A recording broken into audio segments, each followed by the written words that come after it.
अस्सलाम वालेकुम, मैं हूं शाहजेब खानजादा। हुकूमत ने कौमी असम्बली के रवां सेशन में मिनी बजट पेश करना है और उसे मंजूर कराना है, मगर अभी तक मिनी बजट को वफाकी काबीना से मंजूर नहीं कराया जा सका है। और खबरें आ रही हैं कि इत्तेहादी चाहते हैं कि पहले हुकूमत उन्हें एतमाद में ले। हुकूमत की अहम इत्तेहादी क़ायद लीग के रुकन कौमी असम्बली सालिक हुसैन ने जियो न्यूज़ के प्रोग्राम जियो पाकिस्तान में बात करते हुए कहा है कि मैं ज़ाती तौर पर इस बिल की मुखालफत करूँगा। लोग पहले ही मुआशी बहरान में हैं, कारखानेदार हो या मजदूर या फिर नौकरी पेशा शख्स, हर शख्स इससे मुतासिर होगा। अगर हुकूमत ने मजीद लोगों पर टैक्स लगाने हैं और मुश्किलात पैदा करनी है तो मेरे ख्याल में हम इसकी मुखालफत करेंगे। मगर हमारे ज़रा यही बता रहे हैं कि अभी तक क़ायद लीग ने इस हवाले से फैसला नहीं किया है। आज काबीना इजलास के बाद वफाकी वज़ीर इत्तलात फवाद चौधरी ने कहा कि आज काबीना इजलास में बिल पर इब्तिदाई बहस हो गई है, कल सवालात के जवाब होंगे और फिर कौमी असम्बली के रवां सेशन में ही इस बिल को पेश कर दिया जाएगा। मगर सवाल उठा है कि हुकूमत IMF को यकीन दहानी करा चुकी है कि 350 अरब रुपए से जायद के टैक्स इस्तिस्ना खत्म करेगी और स्टेट बैंक की खुद मुख्तारी का बिल मंजूर कराएगी, मगर अभी तक काबीना से मिनी बजट की मंजूरी नहीं ली जा सकी है। जियो न्यूज़ के ज़राए के मुताबिक कल काबीना का खुसूसी इजलास होगा। इजलास में सिर्फ एक नकाती एजेंडे यानी मिनी बजट पर बात होगी और अराकीन को इस बिल पर ब्रीफिंग दी जाएगी। अगर काबीना इस बिल की मंजूरी देगी तो फिर उसे कौमी असम्बली में पेश किया जाएगा। मगर खबरें ये सामने आ रही हैं कि काबीना इजलास में हुकूमत की इत्तेहादी जमात MKM से ताल्लुक़ रखने वाले वफाकी वजीर ने आज एतराज़ उठाया और कहा कि पहले हमें बताएं कि बिल में है क्या, फिर देखेंगे।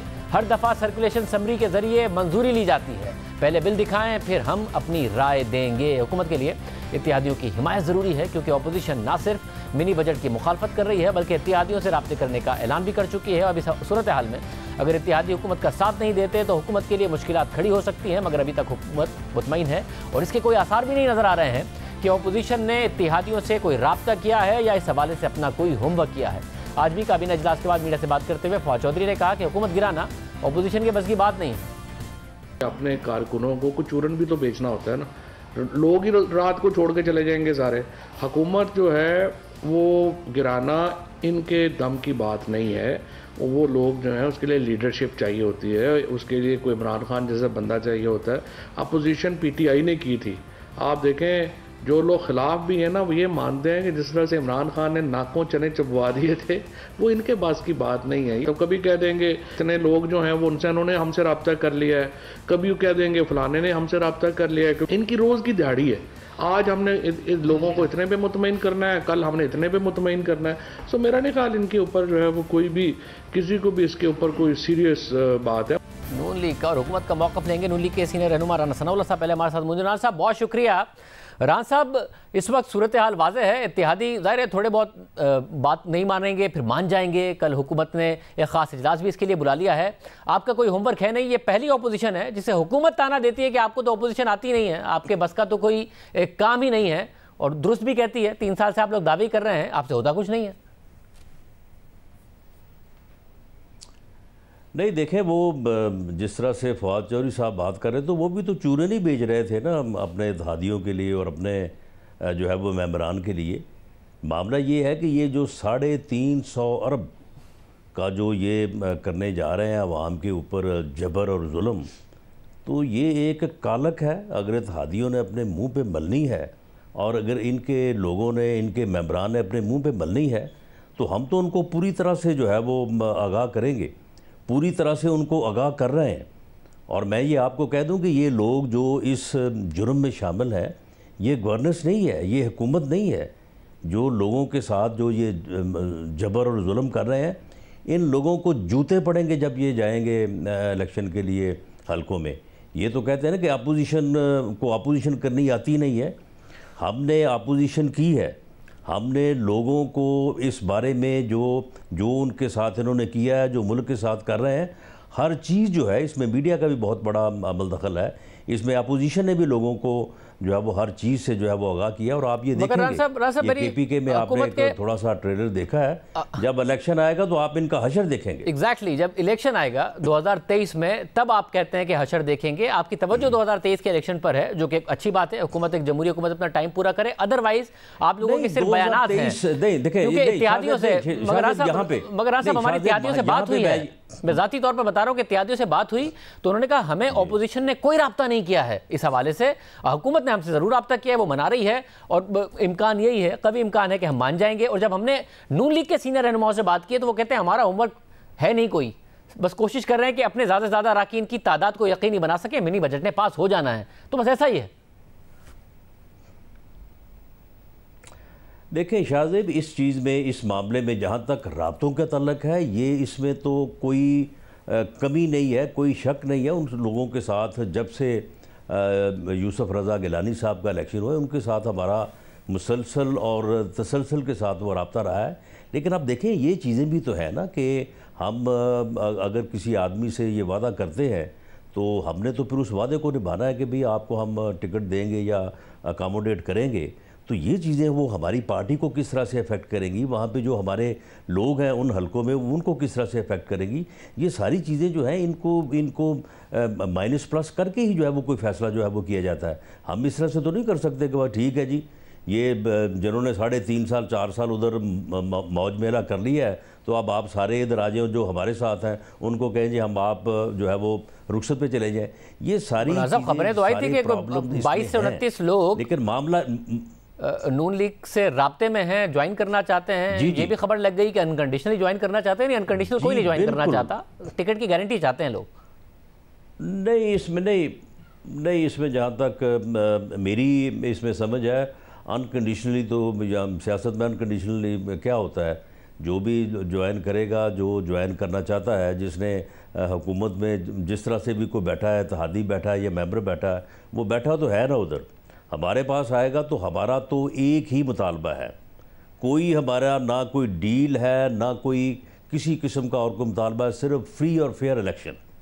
उसके ऊपर कोई कंप्रोमाइज़ नहीं होगा और उससे कोई ज़्यादा बात नहीं होगी। तो फिर यानी कि एज ऑफ नाउ, फिर तो पहले तो वो घर जाएगा ना, तो एज ऑफ नाउ उसके बाद फिर फ्री एंड फेयर इलेक्शन है। तो एज ऑफ नाउ हुकूमत मिनी बजट आसानी से पास करा लेगी। आप लोग असेंबली में अपनी तादाद थोड़ी यकीनी बनाने की कोशिश करेंगे, जरा शोर शराबा करेंगे, मगर मिनी बजट आसानी से पास हो जाएगा। हुकूमत कल इत्तेहादियों को भी मना लेगी। देखें शाहजेब,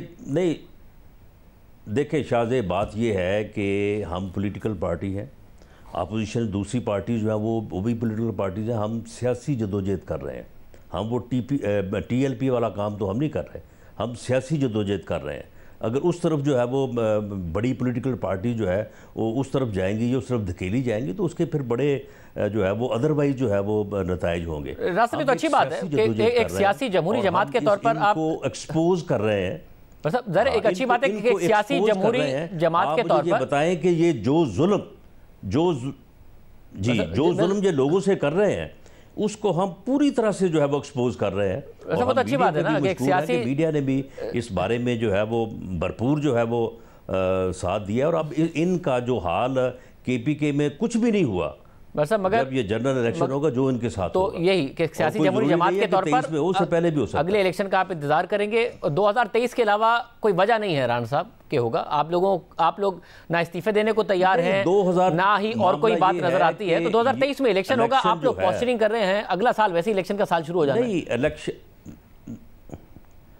नहीं, उसमें मामला ये है कि ये अगर इनका वो ज्वाइंट सेशन जो है ये उसको ये ना करवा सकते। अब ये मनी बिल है, अगर ये मनी बिल जो है ये पास ना करवा सके, कैसे तो नहीं पास करा सके? फिर 23 का, हाँ, फिर तो ये नहीं। बहरहाल देखें, हम एक सियासी तौर पे हम भरपूर तरीके से जो है वो उसको अपोज करेंगे और अपना नंबर पूरा करने की और इनका नंबर जो है वो कम करने की भी पूरी कोशिश करेंगे। इस बारे में जो बातें हो रही हैं, अब उसको मैं इस तरह से पब्लिकली जो है वो अगर मैं करूं तो मैं समझता हूँ कि उससे तो फिर कोई नुकसान ही होगा, उससे कोई फ़ायदा नहीं पहुँच सकता। लेकिन इस बारे में हम भी यहाँ पर बैठे हैं और ये अगर ये मीटिंग्स कर रहे हैं तो हम भी किसी न किसी से मिल रहे हैं, तो ये पूरी कोशिश जारी है कि ये लोगों के ऊपर ये जुल्म ना करें। ये लोगों को राणा सनोरा साहब की गुफ्तगू आपने सुनी। हुकूमत के इस हवाले से क्या मौक़िफ़ है, अपोजिशन के लिए हमारी पूरी कोशिश जारी है। हमारे साथ इस वक्त मौजूद हैं अली मोहम्मद खान साहब, वज़ीर मुमलिकत बराए पार्लिमानी उमूर। क्या पार्लिमानी जमातों से बतौर वज़ीर मुमलिकत वो रब्ता कर रहे हैं इस हवाले से और एतमाद है। अली मोहम्मद खान साहब, बहुत शुक्रिया हमें ज्वाइन करने के लिए। इससे पिछली दफ़ा भी बात हुई थी कि इत्तेहादियों को मना लेंगे, नहीं मना लेंगे। आज काबीना में पेश होना था मिनी बजट को, नहीं पेश हो सका। कल एक ख़ास इजलास बुलाया गया है। अब इत्तेहादियों के हवाले से खबरें ज़रूर आ रही हैं। काफ लीग के सालिक हुसैन कह रहे हैं कि वो तो ज़ाती तौर पर इसकी मुखालफत करेंगे। MKM के हवाले से खबर आई कि उन्होंने भी कहा कि हमें दिखा तो दें कि किस चीज़ को हमें सपोर्ट कराना चाहते हैं। तो इत्तेहादी टफ टाइम दे रहे हैं या हो जाएगा काम? बिस्मिल्लाहिर्रहमानिर्रहीम, अल्लाहुम्मा सल्लि व सल्लिम व बारिक अला सय्यिदिना मोहम्मद। बहुत शुक्रिया शाहज़ेब भाई। इत्तेहादी हमारे भाई हैं, थोड़ा सा नोक झोंक करते हैं, लेकिन फिर खड़े मजबूत हैं खान के साथ। तो यार लोगों को कहें कि वो अपनी खातिर जमा रखें, इंशाल्लाह सत्य खैरानी। तो आज काबीना में इत्तेहादियों की वजह से नहीं हो सका या कुछ हुकूमती अराकीन को भी तहफ़्फ़ुज़ात थे जिसकी वजह से नहीं हो सका और कल तक बात टल गई? आपको पता है शाहज़ेब भाई, कभी काबीना की अंदरूनी कार्रवाई मैंने बार डिस्कस की है जो आज करूँगा। मैं थोड़ी पूछ रहा हूँ कि किसने क्या कहा, किसने क्या नहीं कहा। एक सियासी मामला पूछ रहा हूँ कि इत्तेहादियों के तहफ़्फ़ुज़ात दूर करने हैं। मैं ये बता देता हूँ, हाँ। चले मैं ये बता देता हूँ कि ऐसी कोई बात नहीं थी। उसमें ये डिस्कस हुआ कि मोहतरम वज़ीर ख़ज़ाना ने जो है ख़ुद ब्रीफ़ करना है वो पॉइंट बाय पॉइंट ब्रीफ़ करेंगे इत्तेहादियों को भी और हमारी पार्लिमानी पार्टी के PTI के मेंबर्स को भी। तो वो सारा जब उसको देख लेंगे उसके बाद वो प्रेजेंट किया जाएगा। जी, ये तो अच्छी बात है कि काबीना को बाकायदे तौर पर ब्रीफ किया जाए, बजाय इसके कि काबीना को रबर स्टैम्प के तौर पर इस्तेमाल किया जाए। मगर इसमें कोई रुकावट नहीं है, इसमें कोई रुकावट नहीं है। एक बात मैं शाहज़ेब साहब आपको बता दूं, सॉरी आप अपनी बात जारी रखिएगा। एक बात मेरी प्लीज सुन लीजिए, आप अपनी बात प्लीज जारी रखिएगा। मैं बैठा हूँ, आप चाहे 1 घंटा प्रोग्राम करें, मैं बैठा हूँ। देखें, इस वजह से नहीं कि मैं इमरान खान साहब की जमात का रुकन हूँ या वो मेरे लीडर हैं। मैं एक चीज़ आपको कैटेगोरिकली बता दूँ, आप इंडिपेंडेंट एनालिसिस करवा लीजिएगा। जितनी डिबेट हमारी जमात में होती है, जितनी काबीना में होती है, हमारी कोर कमेटी में होती है, बाकायदा खान साहब से एक तरह से हर तरह से बहस होती है। मैं लड़ाई की बात तो नहीं करूंगा क्योंकि वो लीडर है, तो लेकिन हर तरह से गर्मा गर्म बहस होती है। बाज़ औक़ात खान साहब को कन्विंस करना पड़ता है अपने टीम मेंबर्स को, तब वो बात मंजूर होती है। तो हमारी डिबेट होना अच्छी बात है, मैं समझता हूँ बहुत कम होगी माजी में। और काबीना रबर स्टैंप हो ये अच्छी बात नहीं है। अगर काबीना को ब्रीफिंग दी जा रही है ये भी अच्छी बात है। मगर है सब कुछ कॉन्फिडेंस में कि ये कल काबीना के सामने आएगा, फिर असेंबली में जाएगा। इसमें कोई रुकावट नहीं है कि भाई मनाना भी है लोगों को पॉइंट बाय पॉइंट। ऐसा ना हो कि काफ़ी सारे लोग मानने को तैयार ना हो, ये बिल फेल हो और अपोजिशन मुतालबा कर रही हो कि जी जाके वजीर आज़म आप वोट ऑफ कॉन्फिडेंस लें। देखिए, फेल होना तो अल्लाह ताला के हुक्म से, अल्लाह के करम से, नबी पाक सल्लल्लाहु अलैहि वसल्लम के सदक़े इमरान खान साहब की किताब में फ़ेल होना नहीं लिखा। वो पाकिस्तान के लिए अल्लाह ने इनको भेजा है। एक आम आदमी को अल्लाह ने एक ऐसे मकाम पे पहुंचाया जो कोई सोच भी नहीं सकता था। ये एक सक्सेस स्टोरी है इमरान खान साहब का वज़ीर आज़म बनना, और ये हर उस नौजवान के लिए एक सक्सेस स्टोरी है कि जो सिस्टम से आउट है लेकिन वो पाकिस्तान में कुछ करना चाहता है, सियासत में आना चाहता है। तो फेल होना तो सवाल ही नहीं है। डॉक्टर हफीज शेख को सेनेटर बनवाने में नजर लगा दें तो उसका कोई नहीं पता। डॉक्टर हफीज शेख को नजर नहीं लगी थी उस वक्त। डॉक्टर हफीज शेख को सेनेटर बनवाने में फेल हो गए थे, उसके बाद वोट ऑफ कॉन्फिडेंस लेना पड़ा था, इसलिए पूछ रहा हूं। तो सर चेयरमैन सेनेट भी जो है अपना बना दिया था, उसकी तो तारीफ करें ना। अब चेयरमैन सेनेट का अगर आप इमरान खान साहब को क्रेडिट दे रहे हैं तो फिर क्या उसी क्रेडिट से फाइनेंस बिल भी पास होगा या खुद करा रहे हैं आप लोग? वज़ीर आज़म इमरान खान साहब हैं और इंशाल्लाह इमरान खान साहब पे उनकी जमात और उनके एलाइज को और पार्लियामेंट को एतमाद है। बहुत शुक्रिया अली मोहम्मद खान साहब की गुफ्तगू आपने सुनी। पूरे एतमाद नज़र आ रहे हैं कि बिल पास हो जाएगा, ऐसा कोई मसला नहीं है। प्रोग्राम में शामिल करते हैं, और पर बात करेंगे।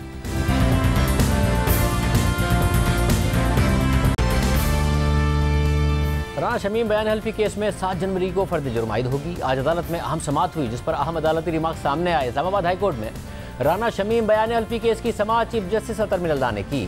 दौरान समाअत जस्टिस अतर मिनल्ला ने रिमार्क दिए कि मैं बार बार कहता हूँ इसे तौहीन अदालत की कार्रवाई के तौर पर ना लें। एक बयानिया बनाया गया है कि अदालत कॉम्प्रोमाइज़ है।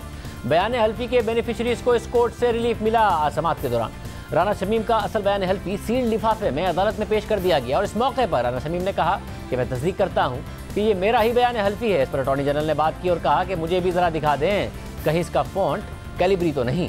अटॉर्नी जनरल ने अदालत से इस्तदा की कि बयान हल्फी की एक मुसद्दिका नकल हमें भी फराहम की जाए। चीफ जस्टिस अतर मिनल्ला ने रिमार्क दिए कि राना शमीम ने जो जवाब दाखिल किया उसमें सारा बोझ अंसार अब्बासी पर डाल दिया है। उन्होंने ये भी कहा कि नोटरी पब्लिक से भी ये डॉक्यूमेंट लीक हो सकता है।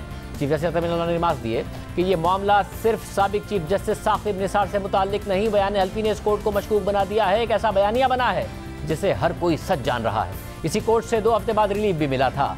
चीफ जस्टिस ने लतीफ़ आफरीदी से सवाल किया कि ये बताएं अदालत इन हालात व वाक़यात में फ़र्द जुर्म आयद करने का फैसला क्यों ना करे।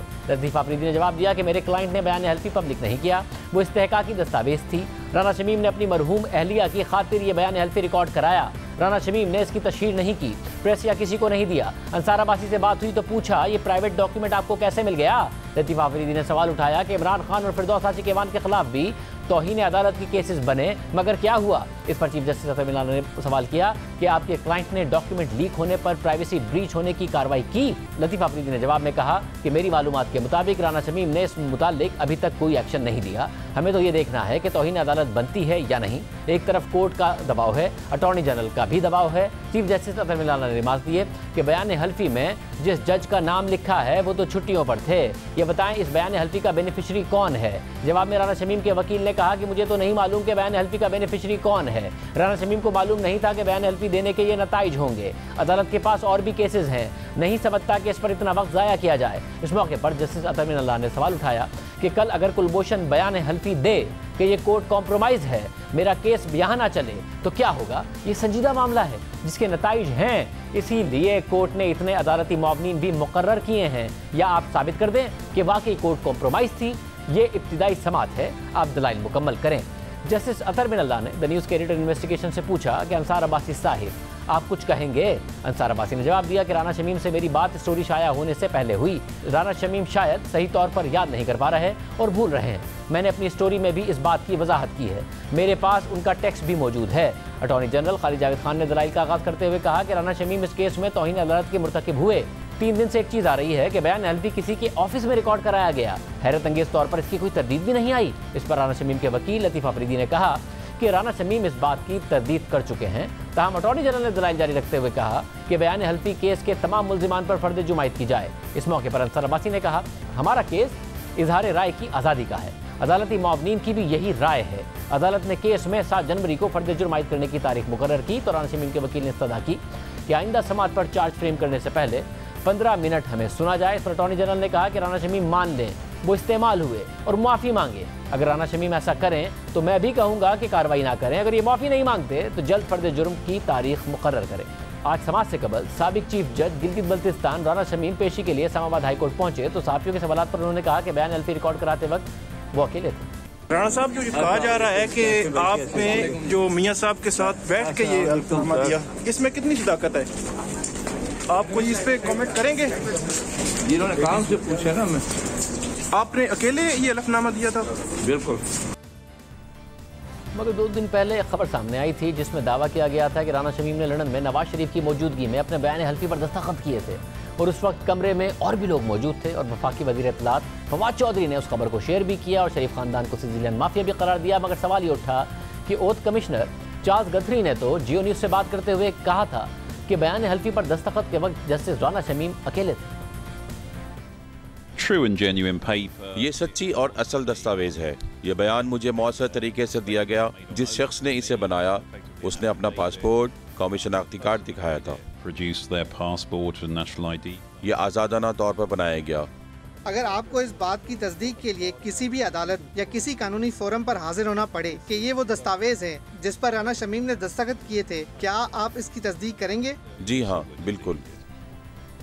अब उनकी इंटरव्यू में कही गई बात दुरुस्त है या फिर खबर में जो उनसे मंसूब बात की गई वो दुरुस्त है? और सवाल उठाया गया कि ओथ कमिश्नर से इंटरव्यू नहीं लिया गया बल्कि किसी स्टिंग ऑपरेशन में उनका बयान रिकॉर्ड किया गया। इस हवाले से जी न्यूज़ के प्रोग्राम नया पाकिस्तान में खबर देने वाले सहाफ़ी इरफान हाशमी से भी सवाल पूछा गया तो उन्होंने स्टिंग ऑपरेशन की तरदीद नहीं।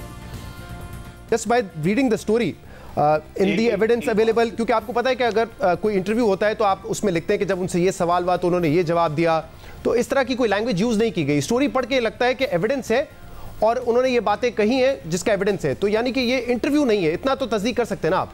क्वेश्चंस हुए, उसका जवाब भी आया। इंटरव्यू में भी सवाल होता है, उनसे जवाब भी आता है। तो अगर आप मुझे कहें कि कोई इंटरव्यू था जिसको बयान किया गया, आई डोंट थिंक सो कि ऐसी कोई बात है। एविडेंसेस मौजूद हैं। जब हम कहते हैं तो एविडेंसेस में भी जिसका कोट अनकोट किया गया है कि सवाल पूछा गया, उसका जवाब ये आया। बट वो फॉर्मल इंटरव्यू था या स्टिंग ऑपरेशन की सूरत में सवाल और जवाब पूछे गए?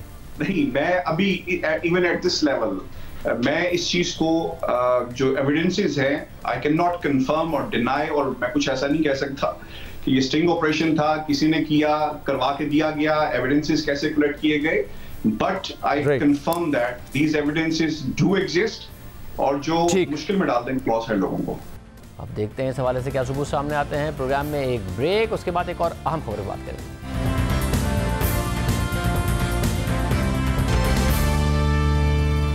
हम बार बार बताते रहे कि हुकूमत सर्दियों के लिए वक्त पर LNG का इंतज़ाम नहीं कर सकी है और बहरान आएगा, और इस वक्त बहरान मौजूद है। घरेलू सार्फिन को गैस मिल रही है और ना ही इंडस्ट्री को। हुकूमत ने पहले पंजाब की टेक्सटाइल इंडस्ट्री को $9 पर गैस देने का ऐलान कर दिया, फिर तमाम कैप्टिव पावर प्लांट्स को गैस बंद करने का ऐलान कर दिया, और आज फिर टेक्सटाइल इंडस्ट्री के कैप्टिव पावर प्लांट्स के लिए 75 MMCFD की गैस बहाल कर दी है। एप्टिमा के मुताबिक मजीद गैस देने की कोशिश का भी हुकूमत ने वादा कर लिया है। सुई नॉर्थ के मुताबिक गैस की बहाली टैरिफ के हवाले से लिए गए स्टे ऑर्डर की वापसी से मुंसलिक होगी। देखिए, गैस मुनक़ता करने की वज़ीर तवानाई हमाद अज़हर ने क्या वजह बताई थी और कैसे बताया था कि 1.5 साल से टेक्सटाइल इंडस्ट्री अपना वादा पूरा नहीं कर रही है। वज़ीर आज़म हाउस में ये कमिटमेंट दी थी कि जून 2020 के बाद हमें इस सब्सिडी की ज़रूरत नहीं रहेगी, आप ये सब्सिडी हमें विड्रॉ कर लें, अभी जो हमारे बिलों पे ऐड ऑन चार्जेस हैं वो ख़त्म कर दें। वो हमने किया और आज 1.5 साल बाद भी ये $6.5 पे गैस मांग रहे हैं आपके सामने। फिर दोबारा कमिटमेंट की गई इनसे, 3 दफ़ा इनको डेडलाइन दी गई। लास्ट डेडलाइन थी मार्च 2021 की कि आप तमाम कैप्टिव प्लांट्स को शिफ्ट कर दें ग्रिड के ऊपर, वो भी नहीं किया गया। फिर इन्होंने कमिटमेंट दी हमें कि जी हम अपना एनर्जी ऑडिट कराएंगे तमाम कैप्टिव पावर प्लांट्स का, उसके ऊपर जाके स्टे ले लिया गया। फिर हमारे पास ये आए और हमने इन्हें कहा कि देखें ये ऐसे नहीं हो सकता कि हम $30 की या $15 की LNG लेके आपको 6.5 की सप्लाई करते रहें और कोई तफरीक नहीं, ये एक्सपोर्टर को भी जा रही है, नॉन एक्सपोर्टर को भी जा रही है, ये आप प्रोसेस के लिए भी इस्तेमाल कर रहे हैं और इसे आपने बिजली भी बनानी शुरू कर दी है, तो ये हम अफोर्ड नहीं कर सकते। अगर आप $9 पे एग्री करेंगे तो हम बेस्ट एफर्ट बेसिस पे आपको सप्लाई करेंगे, वरना हम नहीं करेंगे। अगले चंद दिनों बाद इन्होंने जाके कोर्ट से स्टे ले लिया कि हुकूमत जो है, क्योंकि इन्हें पता था कि हमने $9 पे लेके जाना है, कि 6.5 से $9 पे कोर्ट ने हमें रोक दिया कि आप इनका टैरिफ नहीं बढ़ा सकते। वो स्टे आज भी मौजूद है। मगर एप्टिमा के एग्जीक्यूटिव डायरेक्टर शाहिद सत्तार ने कहा कि हमाद अजहर गलत बयानी कर रहे हैं और स्टे ऑर्डर की वजह कुछ और थी।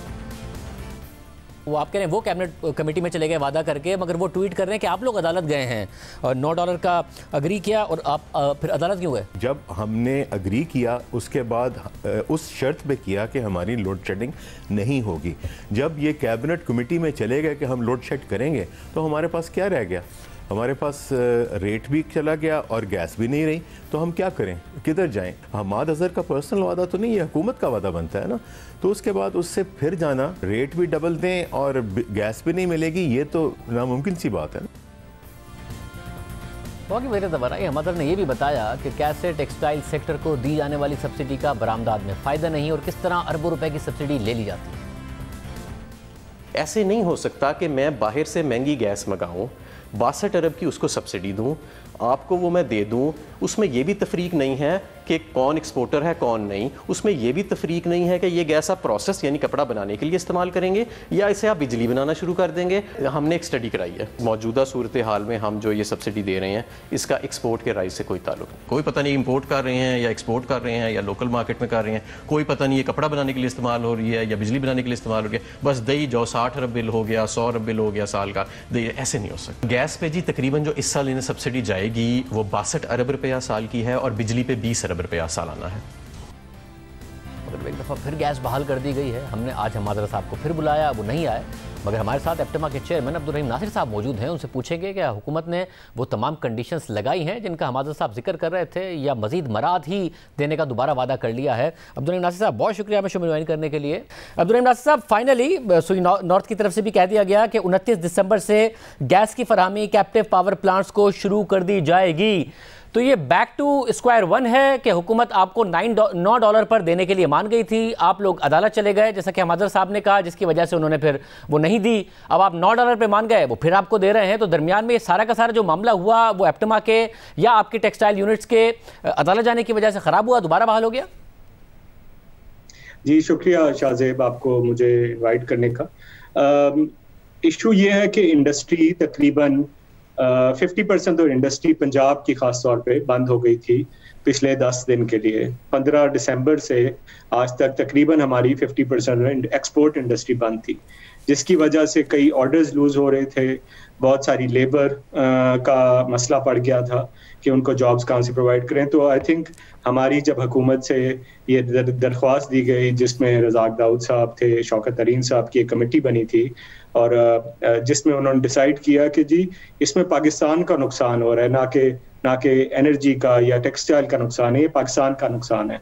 तो उसकी डिसीजन पे ये मद्देनजर रखते हुए कि गैस की शॉर्टेज है और हमारे कई गैस के वेसल्स जो हैं वो भी नहीं आए हैं पाकिस्तान, जिसकी बहुत सारी वजूहात हैं। उसकी वजह से इंडस्ट्री सफ़र ना करे, हमारी एक्सपोर्ट के नंबर्स, हमारा ट्रेड डेफिसिट जो है ये सफ़र ना करें। तो I think all in all it's a good decision for the हुकूमत as well as for APTMA और आपको टेक्सटाइल इंडस्ट्री। आपको कितनी गैस का कहा गया है 29 दिसंबर से, और किन कंडीशंस पर कहा गया है? हमें जी उन्होंने 75 MMCFD गैस दी गई है, जो कि तकरीबन 40-45% बनती है, और हमें ये एश्योरेंस दी गई है कि इंशाल्लाह जनवरी के एंड में जब गैस की सप्लाई सिचुएशन बेहतर हो जाएगी LNG के वेसल्स की, तो हमें ये गैस बढ़ा दी जाएगी। हमने ये बिल्कुल इमरजेंसी की बेसिस पे ये डिसीजन लिया है कि एटलीस्ट हमारे जो कुछ बहुत जो क्रिटिकल ऑर्डर्स हैं, क्रिटिकल इंडस्ट्रीज हैं, वो चल सकें, ताकि हमारे जो कस्टमर बेस है, आजकल बिल्कुल एंड ऑफ द सीजन है, तो कस्टमर बेस है, हमारे ऑर्डर्स हैं, वो ख़राब ना हो। सो दिस वाज इन अ वे हुकूमत के साथ ये एक कॉम्प्रोमाइज़ है, जिसमें हमारी इंडस्ट्री एक हद तक चल सकेगी, और at least we can go back in January. और $9 पर आप ये लेंगे? जी, हमारी ये एग्रीमेंट हुई है कि हम $9 पे ये लेंगे, और ये भी एग्रीमेंट हुई है कि जैसे ही ये सर्दियां ख़त्म होंगी तो मार्च में this will be referred back to $6.5 as agreed by the cabinet. मगर इसकी ये कंडीशन है कि आप अपना एफिशिएंसी ऑडिट भी कराएंगे पावर प्लांट्स का? हमारी जो इंडस्ट्री है, हमारी efficiency is one of the most efficient industries in the world. हमारी जो टेक्सटाइल इंडस्ट्री है, ये जो हम लोग तरीका इस्तेमाल करते हैं जिसमें हम पहले गैस से बिजली बनाते हैं, और उस बिजली से उसकी जो वेस्ट हीट है उससे हम अपनी स्टीम बना के अपने कपड़े को डाई करते हैं। उसका जो गर्म पानी होता है वो हम अपने प्रोसेसिंग में इस्तेमाल करते हैं। तो we are one of the most efficient in the world. यही एक एस्टैब्लिश्ड तरीका है। मगर हुकूमत को शक है, माजर साहब कहते हैं कि आप एफिशिएंसी ऑडिट की कमिटमेंट करते हैं और उसके बाद स्टे ऑर्डर ले लेते हैं, तो हुकूमत एफिशिएंसी ऑडिट करना चाहती है, क्योंकि वो कहते हैं कि हमारे जो अपने प्लांट्स हैं हुकूमत के, आपको ग्रिड से बिजली लेनी चाहिए, वो बहुत ज़्यादा एफिशिएंट है, आपके नहीं है इतने एफिशिएंट, और आपको ग्रिड से बिजली लेनी चाहिए बजाय इसके कि आप गैस लें। नहीं, इस तरह की कोई पहले भी हमारी कमिटमेंट नहीं हुई है। कुछ मेंबर्स हमारे और हमारे मेंबर्स के अलावा भी कोर्ट में गए थे, लेकिन ये जनरली पूरी इंडस्ट्री जो है वो तैयार है ऑडिट करने के लिए। उसके जो TORs थे वो इस्टेब्लिश करने की जरूरत थी कि वो किस तरह होंगे, और वो इंशाल्लाह हम कर लेंगे। हमारी इंडस्ट्री, हमें कोई शक नहीं है कि हमारी जो industry is one of the most efficient, मैं बार बार रिपीट कर रहा हूँ कि one of the most efficient in the world है। हमारे जो जनरेटर्स लिए हैं वो लेटेस्ट जनरेटर्स हैं with the best plants in the world, और उनके जो बॉयलर सिस्टम्स हैं और हीटेड वाटर सिस्टम्स हैं वो वन ऑफ द बेस्ट हैं। तो देयर इज नो डाउट कि अगर किसी किस्म का भी उनकी रिक्वायरमेंट है वो पूरी होगी। माजर साहब का ज़ाहिर ये कहना है कि 40 मेंबर्स की मौजूदगी में वज़ीर आज़म हाउस में गवर्नर सरवर के आगे आप लोगों ने कमिटमेंट दी थी कि जून 2020 के बाद हमें सब्सिडी की ज़रूरत नहीं पड़ेगी, ये सब्सिडी आप विड्रॉ कर लीजिएगा, अभी हमारे बिलों पर एड ऑन ख़त्म कर दें। हुकूमत ने माना, मगर उसके बाद भी 3 दफ़ा डेडलाइन गुजर गई, आप लोग ग्रिड पर शिफ्ट नहीं होते हैं। आखिरी मार्च 2021 की थी कि आप तमाम कैप्टिव पावर प्लांट्स को शिफ्ट करेंगे ग्रिड पर, आप लोग फिर भी नहीं करते हैं, आप फिर भी सब्सिडी बार बार मांगते हैं। तो कैप्टिव पावर प्लांट की जो डेफिनेशन है, आई थिंक इसको रिव्यू करने की जरूरत है। जो बंदा अपनी बिजली बना के खुद इस्तेमाल करता है और उसी से स्टीम बनाता है और उसी से गर्म पानी इस्तेमाल करता है, और हमारी एफिशिएंसी जैसे मैंने बोला बहुत हाई है, तो the governments need to realise कि ये सब्सिडी नहीं है, ये एक कंपैरेटिव, रीजनली कंपैरेटिव टैरिफ की हम बात करते हैं कि हमें वो टैरिफ दिया जाए जो इंडिया और बांग्लादेश और वियतनाम में है, ताकि इंडस्ट्री चल सके। यही हमारा मकसद है, यही हुकूमत का मकसद है कि इंडस्ट्री चले, एक्सपोर्ट्स बढ़े और उनका ट्रेड डेफिसिट जो है वो कम हो। वैसे फिर उसके लिए हुकूमत को ये तो ऑडिट करने दीजिए कि जो आप $6.5 पर ले रहे हैं या अब $9 पर ले रहे हैं, उससे प्रोसेसिंग के लिए या तो ख़ास तौर पर प्रोसेसिंग के लिए इस्तेमाल हो रही है, या फिर अगर कैप्टिव पावर प्लांट्स हैं तो वो भी जेन्युइनली है, किसी ने फेक बॉयलर्स नहीं लगाए हुए हैं और सिर्फ एक्सपोर्ट के लिए इस्तेमाल हो रही है, लोकल प्रोडक्शन के लिए नहीं इस्तेमाल कर रहे हैं। जब आप रीजनली कंपेरेटिव होना चाहते हैं तो लोकल मार्केट में तो रीजनल कॉम्पिटिशन नहीं है आपका, तो सिर्फ एक्सपोर्ट के लिए वो इस्तेमाल हो रही है। इसके लिए तो हुकूमत को ऑडिट करने दीजिए अपना। देखिए, हम हुकूमत के इससे एग्री करते हैं कि हुकूमत आप सिर्फ एक्सपोर्ट इंडस्ट्री को आप ये $6.5 की गैस दें, but the government needs to realise कि ये जो है हमारी जो इंडस्ट्री है ये 5-6 हिस्सों में बटी हुई है। सो हमारी जो स्पिनिंग इंडस्ट्री है वो आजकल दुनिया में कोई भी धागा एक्सपोर्ट नहीं होता, लेकिन 100% ऑफ दैट जो धागा बनता है वो एक्सपोर्ट किसी न किसी शक्ल में होता है। तो इसको फ्रेगमेंटेड इंडस्ट्री जिस तरह होती है, तो इसकी पूरी चेन बनाने की जरूरत है, और इसकी स्टडी हमने कराई है। एंड वी हैव एस्टैब्लिश्ड कि 85% ऑफ द प्रोडक्ट जो पाकिस्तान में बनता है वो एक्सपोर्ट होता है। तो द होल चेन, जिसको हम एक्सपोर्ट ओरिएंटेड इंडस्ट्री कहते हैं, वो इसमें शामिल होती है, और इसका सारा जो प्रोडक्ट है वो एक्सपोर्ट होता है। मगर मुझे फिर बताइएगा कि आपने कोई गारंटी दी है इस ऑडिट की कि हुकूमत आके कर ले? कोई कंडीशन आपके लिए है या कोई कंडीशन नहीं है? ये 75 MMCFD और बेस्ट एफर्ट बेसिस पर है, या आपको गारंटी किया गया है कि आपको मिलेगी और अनकंडीशनली गारंटी किया गया है? हमें जी गारंटी किया गया 75 MMCFD for the month of January, और हमें ये भी कहा गया है कि हम कोशिश करेंगे कि हम इसको बढ़ाएं, बिकॉज दे ऑल्सो वांट कि हमारी जो टेक्सटाइल इंडस्ट्री है वो वापस चले। और ये नहीं, ना हुकूमत चाहती है ना हम चाहते हैं कि साल जब एंड हो तो हमारी कोई 1-1.5-2 बिलियन डॉलर की एक्सपोर्ट कम हो जाए। हम जो 20 अरब 21 अरब का बिलियन का जो हम टारगेट बना के बैठे हुए हैं, हम नहीं चाहते कि वापस 18 या 18.5 या 19 बिलियन किसी भी वजह से हो। आई थिंक ये सबके इंटरेस्ट में है, हुकूमत के और टेक्सटाइल इंडस्ट्री के भी। अनकंडीशनल वाली बात का भी जवाब दीजिएगा, वो अनकंडीशनल है ये 75 MMCFD $9 और बाद में मार्च में $6.5 अनकंडीशनल? देखिए, हमें जो उन्होंने रिक्वेस्ट किया है कि आप अपने ऑडिट, और मैंने आपको पहले भी बताया कि ऑडिट जो है हम कराने के लिए तैयार हैं, हम खुद भी उनको बताने के तैयार हैं कि हमारी एफिशिएंसी क्या है। इसमें कोई मसला, कोई ऐसी बात नहीं है कि हम हुकूमत के साथ कि उनको कहें कि हमारा ऑडिट ना करें। हम खुद ऑडिट करके उनको नंबर्स देंगे और हम प्रूव करेंगे कि हमारी efficiency is one of the best in the world, much higher than their plants जिससे वो गैस की से बिजली बनाते हैं। हमाजा साहब कहते हैं आपने पहले भी वादा किया था और फिर जाके स्टे ऑर्डर ले लिया था।